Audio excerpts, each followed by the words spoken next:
In the heart of central Texas, there is a place the Spanish called La Tortuga, the turtle. To American settlers, it was Sugarloaf Mountain.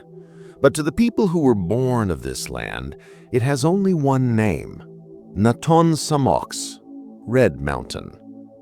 It was the culmination of a long and brutal journey, a story of survival against impossible odds. They are a people whose name, given to them by their neighbors, is Tonkawa, a word from the Waco language meaning, they all stay together. This is the story of how they were scattered, nearly destroyed, and how, against all odds, they lived up to their name. The Tonkawa called themselves Titskawatich, a name that translates to the most human of people, or real people. Their story begins not with a migration from a distant land, but with an emergence from the soil of Texas itself. Their oral history, passed down through uncounted generations, tells of a wolf-like divinity, Hoxokonai, the owner of the earth, who brought all things into being at the Creator's will. Drawn by a mysterious force to the sacred Red Mountain, Hoxokonai and his clan of wolves began to dig at its base. From the womb of Mother Earth, they unearthed a strange new creature, the first human, the first Tonkawa. Frightened and confused, the human pleaded to be returned to the earth, but the wolves counseled with one another and understood their great responsibility. They dressed him in fine skins, taught him to make fire, and showed him how to use a bow and arrow to feed and protect himself. They gave him their language and a sacred pipe to commune with the Creator, teaching him all he needed to know to live in this new world. This origin story forged an unbreakable bond between the people, the land, and the wolf. The wolf was held as an ancestor, a sacred being that was never to be hunted. To kill a wolf, they believed, was to invite blindness, madness, or fever. For centuries, the Tonkawa lived a nomadic life. They were not a single monolithic entity, but an amalgamation of up to 20 independent bands, groups like the Mayeye, Yojuane, and Ervipiam, that coalesced over time. They followed the great herds of bison across the plains, from the forks of the Trinity River to the Texas coastal plain. The buffalo was their lifeblood. Its flesh was their most savory meat. Its hide provided the covering for their short, squat teepees. Its horns became spoons and drinking vessels. Nothing was wasted. A French agent, Athanase de Mézières, observing them in 1772, wrote with admiration of the buffalo's central role, calling it an inestimable benefit that liberally supplied the people with an excess of those valuable treasures. But their survival was not tied to a single source. Unlike many plains tribes, their diet was remarkably diverse. They hunted deer, bear, and smaller game, including rattlesnakes. When they were near the coast, they ate fish and oysters, a practice shunned by some of their neighbors. They gathered pecans, which they were especially fond of, along with acorns, wild fruits, and edible roots. This adaptability was key to their endurance in a harsh and often unpredictable environment. They were a people who knew their land intimately, moving with its seasons and its rhythms. The foundation of Tonkawa society was the woman. Their world was organized into matrilineal clans, a social structure where lineage and identity were traced through the mother. Children automatically became members of their mother's clan, and upon marriage, a man would leave his own family to live with his wife's clan. This system had profound implications. Because each clan viewed itself as a single family unit, marriage within the clan was forbidden. Property, rather than passing from father to son, was distributed among the children of the deceased siblings, ensuring that wealth and resources remained within the maternal clan line. Most importantly, this structure created a powerful social safety net. Widows and orphan children were never abandoned. They became wards of the mother's clan, guaranteed care and protection. In a world defined by constant movement and frequent conflict, the matrilineal clan was the source of stability and continuity. This social organization, which granted women great status and influence, stood in contrast to the patriarchal societies of the Europeans who would soon arrive on their lands, a cultural collision that would have lasting consequences for indigenous women across the continent. The Tonkawa were not just warriors and hunters. They were spiritual leaders, known among other tribes as early practitioners of the peyote religion. Long before the faith spread across the plains, the Tonkawa held ceremonies centered on a powerful sacrament. Originally, they used the potent mescal bean, the seed of a shrub that grew in their territory. In a sacred ritual known as the water drum dance, participants would ingest the bean. The effect was intense, causing a powerful red vision and a physical purging of the body. For the Tonkawa, this was deeply symbolic. The red vision signified success in battle and the hunt, while the vomiting was a purification, a casting out of evil. They were pioneers of a faith that offered a direct path to the divine, a way to seek healing, guidance, and visions. In the late 19th century, as their world disintegrated, they, along with other tribes, would substitute the milder and less dangerous peyote cactus, which became the foundation of the Native American Church. This ancient spiritual practice was a source of immense cultural strength, a way to find meaning in a world that was about to be irrevocably changed.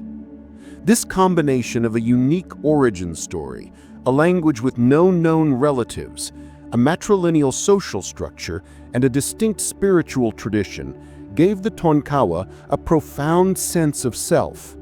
Their name for themselves, Titskawatich, the most human of people, was not born of arrogance, but from a deep-seated awareness of their own unique and ancient identity. This very distinctiveness, however, would later contribute to their isolation, making them a target in a land of shifting powers and allegiances. In the early 1700s, a new and formidable power arrived on the South Plains, forever altering the balance of power. The Comanche, once part of the Shoshone people of Wyoming, had acquired the horse from the Spanish and mastered its use in warfare. They moved south with incredible speed and military force, a human tsunami that crashed over the Texas plains.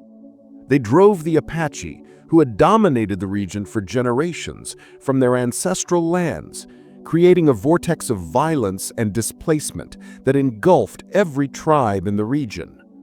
Caught directly in the path of this upheaval were the Tonkawa. Pushed from their best hunting grounds, their way of life was threatened, and they became, in the words of one historian, a destitute culture, forced to scavenge for survival.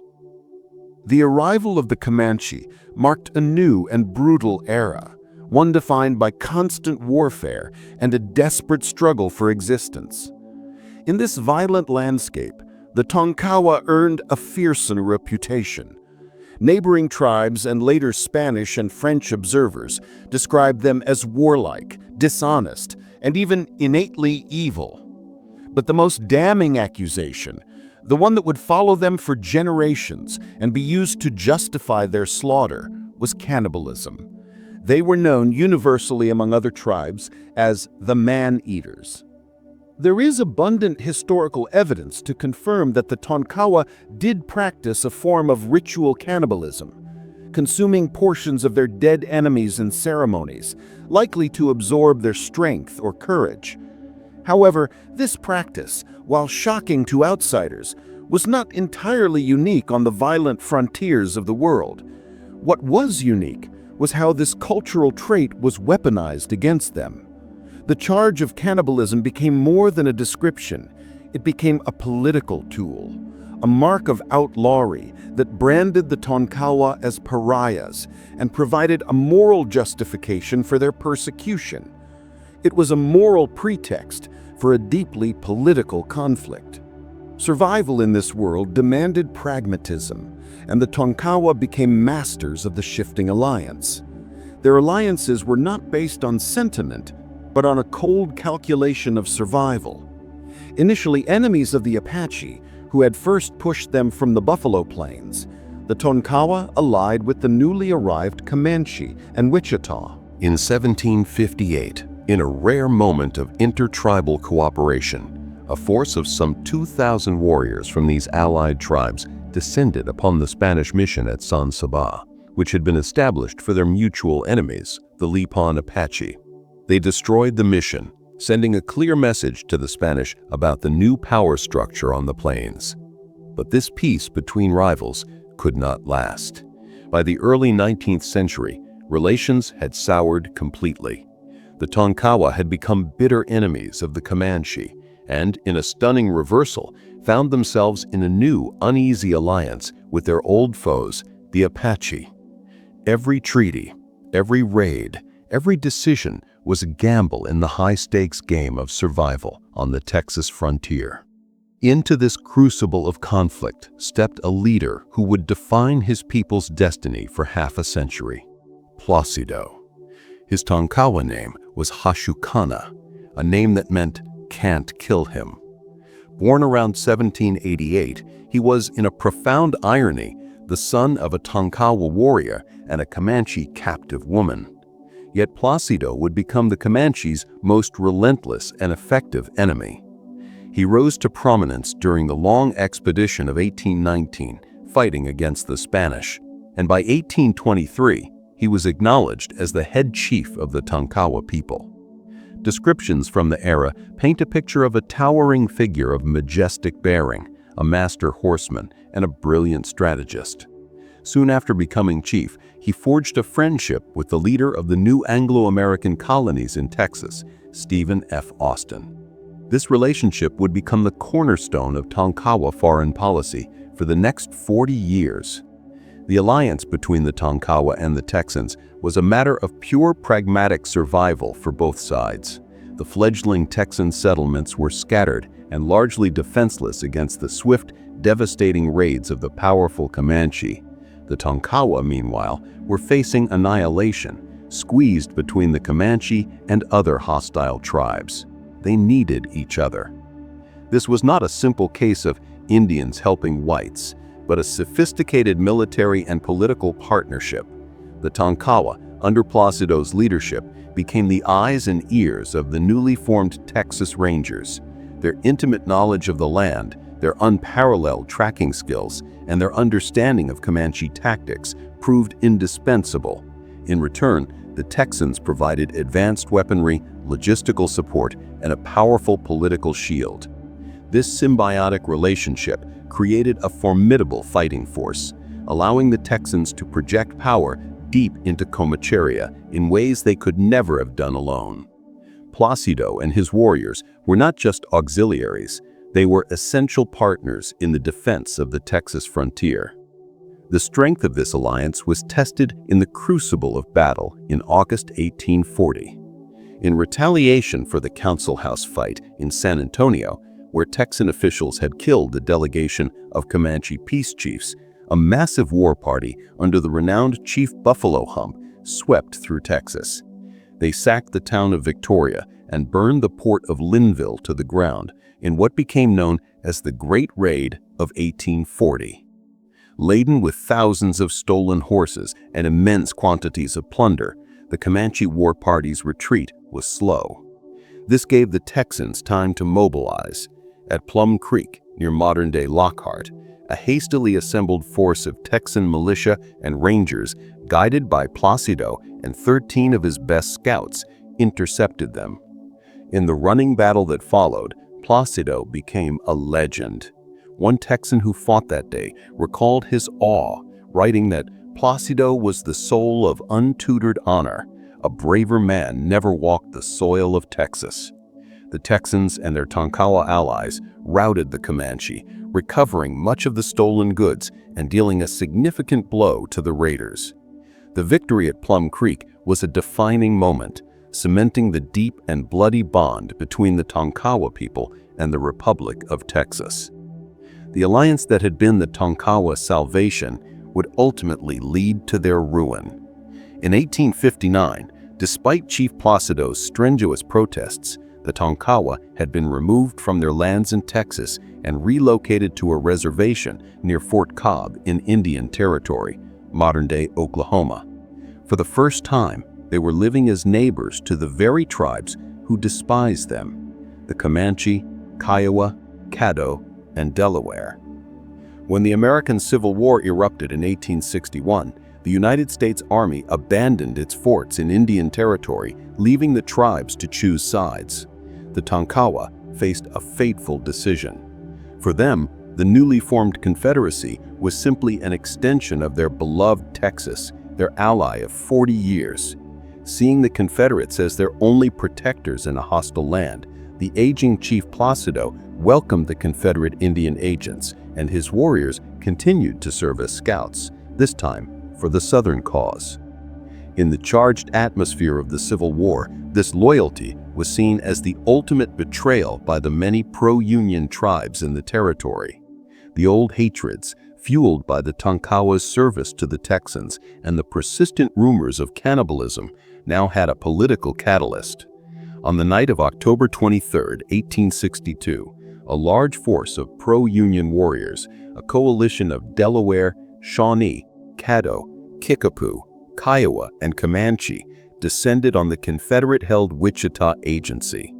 The agency was sacked, and the Confederate agent, Matthew Leeper, was killed, along with several other whites. The Tonkawa, camped nearby, knew they were the true target. They fled in terror, trying to reach the safety of the Confederate-held Fort Arbuckle to the south. They never made it. On October 24th, their enemies caught them on the banks of the Washita River. The attack was merciless. In the slaughter that followed, 137 of the 309 Tonkawa were killed: men, women, and children. The elderly Chief Placido, the great leader whose name meant "can't kill him," was among the dead. The reasons given were many: their long service as scouts for the Texans, their recent alliance with the Confederacy, and the old hateful charge of cannibalism, which served as the ultimate justification. In one horrific night, the Tonkawa people were nearly erased from existence. The very quality that had ensured their survival for half a century, their unwavering loyalty to the Texans, had become the direct cause of their near destruction. Their greatest strength had led to their greatest tragedy.